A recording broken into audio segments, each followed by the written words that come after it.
What was supposed to be a simple pop-up giveaway by a celebrity YouTuber and Twitch streamer in New York City turned out to be complete mayhem and chaos. Thousands of young people flooding the streets at the start of Friday rush hour. The out-of-control crowd even briefly disrupting subway service.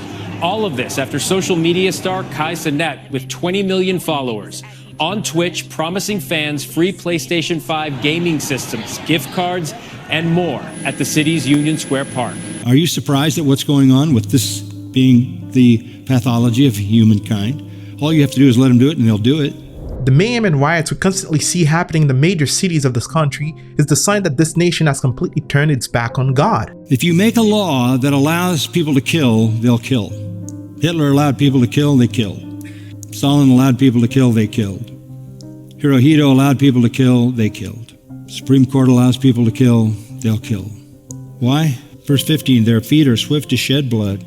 Destruction and misery are in their paths. You allow them to riot, they'll riot. No. Dozens arrested and at least 3 officers were injured. One 17-year-old was also reportedly hospitalized with a firework injury. And now police say Cenat could be facing charges, including inciting a riot. The scene took more than 2 hours to get fully under control. Destruction, they become destructive. They destroy things. It's also important to note those are the same people who were allowed to riot, loot, and set the city on fire during the lockdown, while churches were deemed non-essential and could not hold worship services. Kansas doesn't have a brand. When you go there, okay, you're from Kansas. No. Well, you know what?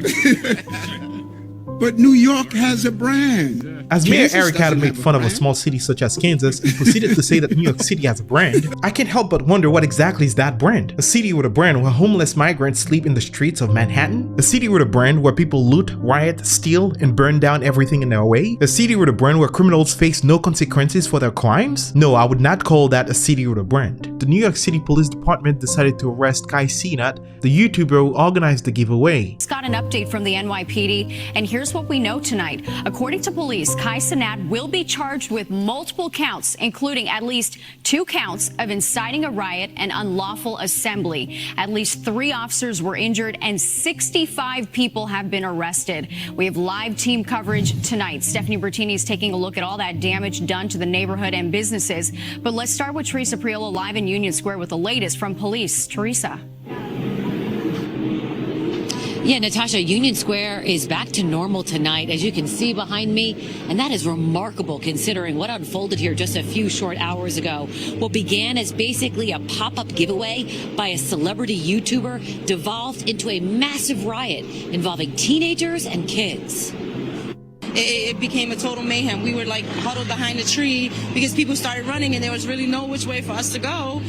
What started as a peaceful PlayStation giveaway in Union Square by the wildly popular Twitch and YouTube star Kai Cenat devolved into this pandemonium, the likes of which we don't usually see even in New York City. Very big riot. It was just out of control. It was just a whole movie, mad people, a lot of mad chaos. The NYPD got wind of the event around 12:30. At that time, only about 300 people were here. For a long time, it was peaceful. But then Cenat's post went viral. Thousands flooded Union Square, and when Cenat showed up, chaos ensued. This event grew exponentially, rapidly, fast. And again, this is the power of social media. According to the NYPD, once Union Square was wall-to-wall kids, there was no stopping the destruction. Subway service was suspended in the area, streets were shut down, construction equipment was used as weapons, bottles were hurled, some thought they heard gunshots. Turns out it was firecrackers. It was riotous conduct verging on illegal and dangerous behavior. Young people destroyed our vehicles. My car's destroyed. Commissioner Daughtry's car is destroyed. Other police vehicles are destroyed. They destroyed food carts. They destroyed stores. When we started clearing the young people out here, young people ran through the streets of this city, taking plates off people who are outside dining, throwing their plates at police officers. Cenat has yet to make a formal statement on any of his social channels. He's still being questioned by the NYPD, who say charges are forthcoming. He's going to be charged with multiple counts.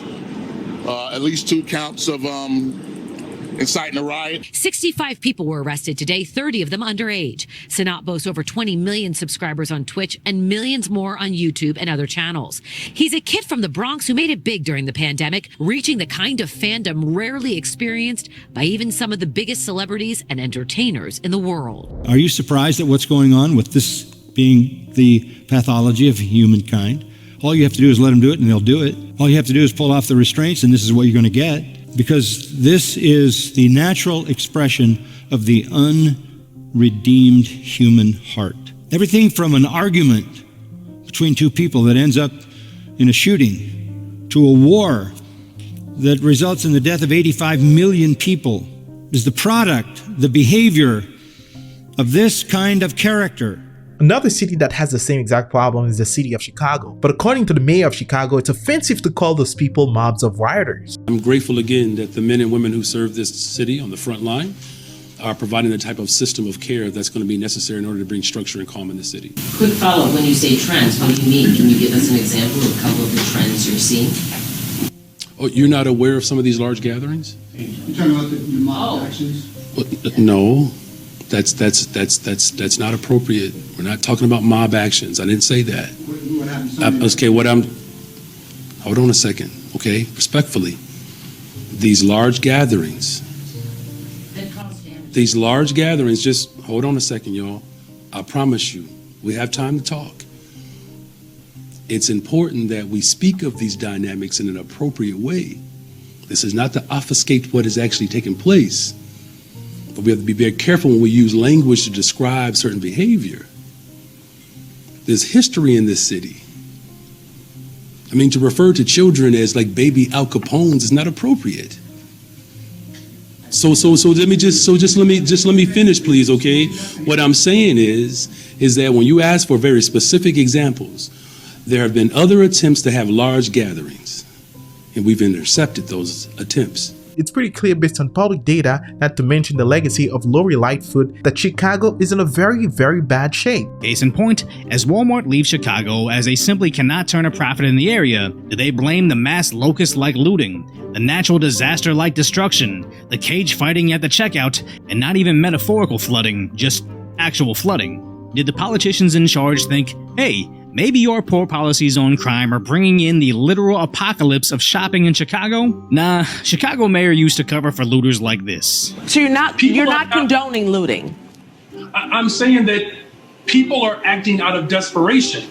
And then their leadership blame corporations. Wonder why? Yes, sir. Our communities look like they look. That we have violence every single day. Speak the truth. It is just not on us. It is on the corporate citizens that come into our community and ravage our community. And Walmart, you should be absolutely ashamed of yourself. You are the reason.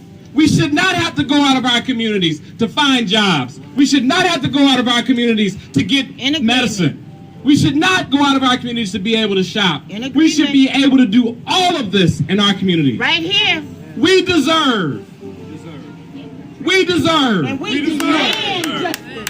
I find it really hard to believe people who ought to know better, think better, reason better, are just simply blind to the fact that no society or culture can ever survive without any restraint or laws that prevent its people from burning and destroying everything. And believe it or not, there are people who don't see anything with this type of behavior. For example, here's what this socialist activist had to say about this whole thing. I think Kai being black and his audience being like black as well also will factor into the way that the media covers this. But the way that this will be received by a broader audience will absolutely be seen from the lens of white supremacy. They're going to be like, black agitators, look at what they're doing to cops. Like, you're going to see Fox News coverage on this shit going crazy. I can see Donald Trump talking about this, being like, look, crime in New York City. Crime in New York City. Look, when I was president, I wouldn't have allowed this to happen. Joe Brandon. Of course, people with time to watch people play video games all day would also have time to go out and cause a riot, get a job. Telling people to get a job when they're like very clearly 12-year-olds is pretty funny. This, look, like they're all kids. Like, you can tell they're all kids. The Republican media is gonna,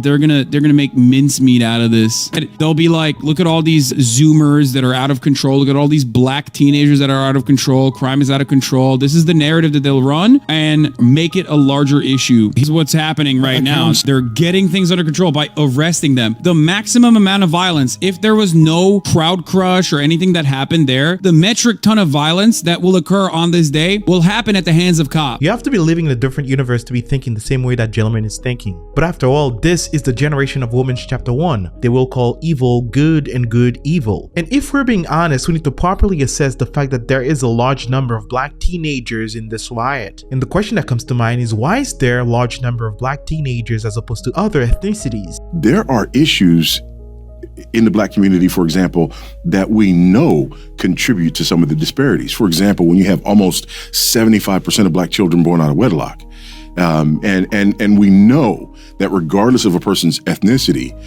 there are consequences to that. There are consequences in terms of incarceration, in terms of dropout rates, in terms of drugs, alcohol, violence, and all these sorts of things. Well, if we know that those things are there, my big problem with the social justice crowd is if everything goes back to social justice, then there are some things that ought to be addressed that don't get addressed because we blame the wrong cause. And if there's one thing that sinners are really good at, is blame shifting. We never truly look at ourselves in the mirror and say, what have we done? But we always look outward and say, what have they done to me? When in all reality, we ought to look at ourselves and take responsibility for our action. But more importantly, the reason why people act so destructively and sinfully is because they have no fear of God. Behind all of this wretchedness is the driving reality: they don't fear God. They don't fear God. Proverbs 16:6 says, by the fear of the Lord, men depart from evil. Mark it down. By the fear of the Lord, men depart from evil. And that's why Proverbs 23:17 says, be in the fear of the Lord at all times. Where there is no fear of God, where there is no sense of transcendent and eternal culpability, guilt, and punishment, you free humanity to be what they are. The greatest restraint is the fear of God. Our founding fathers in America knew that, even though they were deists and not genuine Christians. They knew that if they wrote a constitution that depended on people having moral behavior and doing good, they would have to attach it to God. And so they talked about God and one nation under God and given by God inalienable rights and somehow answerable to God, because they knew apart from some fear of a divine being, the beast would be uncontrollable. When mankind is allowed to live to the fullness of the dark sin that dwells in their heart, the effects are catastrophic. It doesn't take much for a mob to burn down an entire city if given the opportunity. Sinful men are capable of great evil. The solution is not politics or more policing, although the police is also restrained to maintain order in society. The true solution to the evil that dwells within is the saving gospel of the Lord Jesus Christ.